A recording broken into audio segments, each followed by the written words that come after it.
When I was about 6, my mom and dad were divorced. My mom became a drug user, and I didn't know about my father. My mom, she left us unattended, no food, no lights, no gas. Tina came from an environment where she was having to take care of herself and her siblings.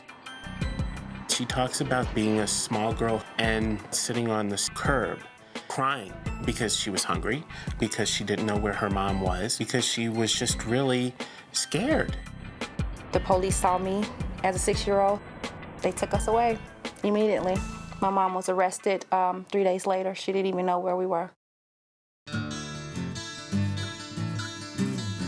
I went to Aunt Martha's. The Children's Reception Center is set aside for youth when they're taken by the Department of Children and Family Services. We provide temporary emergency shelter when these youth are removed for allegations of abuse or neglect. Our doors is always open 24/7. You're gonna always see a smiling and friendly face. After that, I lived with my grandparents from 6 years old till I was about 12. But when she became disabled, they took us away from her because she was unable to take care of us. I was being bounced from place to place for about a year.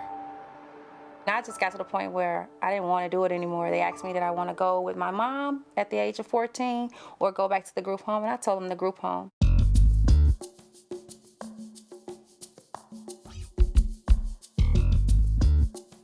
Tina was a mess. She just really had a difficult time managing her emotions. She was very angry at everybody. Fighting the staff, fighting the girls, having control over the house. She would stir up a fight, sit back and watch the players kind of play in front of her. They called me the manipulator of the house. I got other girls in trouble with me. I was like the queen of the house, is what they say. I kind of liked it. There was a weird dynamic happening in the group home, and we ended up having to restrain Tina because she was acting in a violent way. Aunt Martha's staff is an amazingly dedicated group of people. I think Aunt Martha's instills that because we said we wanted to have somebody originally that was like our Aunt Martha, and Aunt Martha wouldn't give up. But there's one person that really, really stuck on me, and that was Rich. He was on my butt.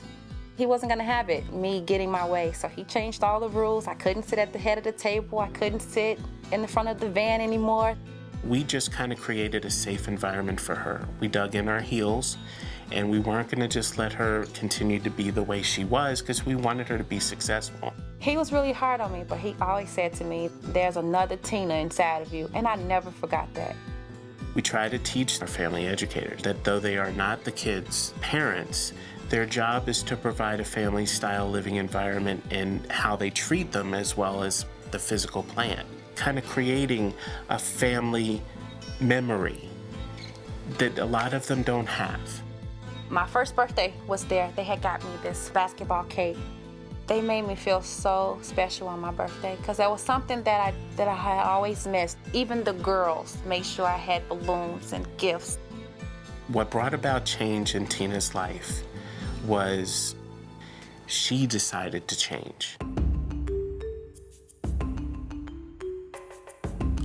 I was tired of not having privileges.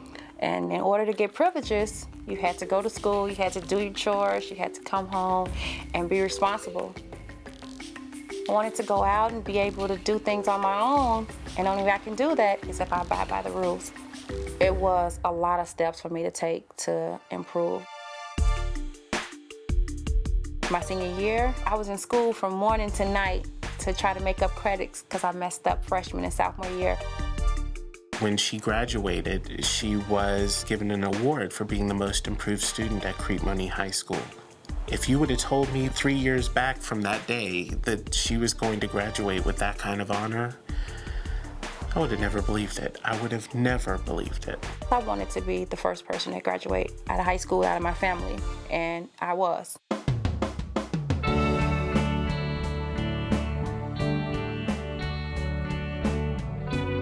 My life right now, I couldn't ask for anything better. I'm working as a dental assistant. Living in Aunt Martha's, I watched Rich and Sandy, Cynthia. They all had children, and I wanted my kids to be, I want them to have what they had. A happy family, a loving mother. I never want them to ever go through the situation that I went through. Some of the things that I've learned, I still use to this day, raising my own children. Anybody could force you to do things, but you have to want more in order to receive it. I enjoy living. I enjoy my children. I live for them, and my children is my future.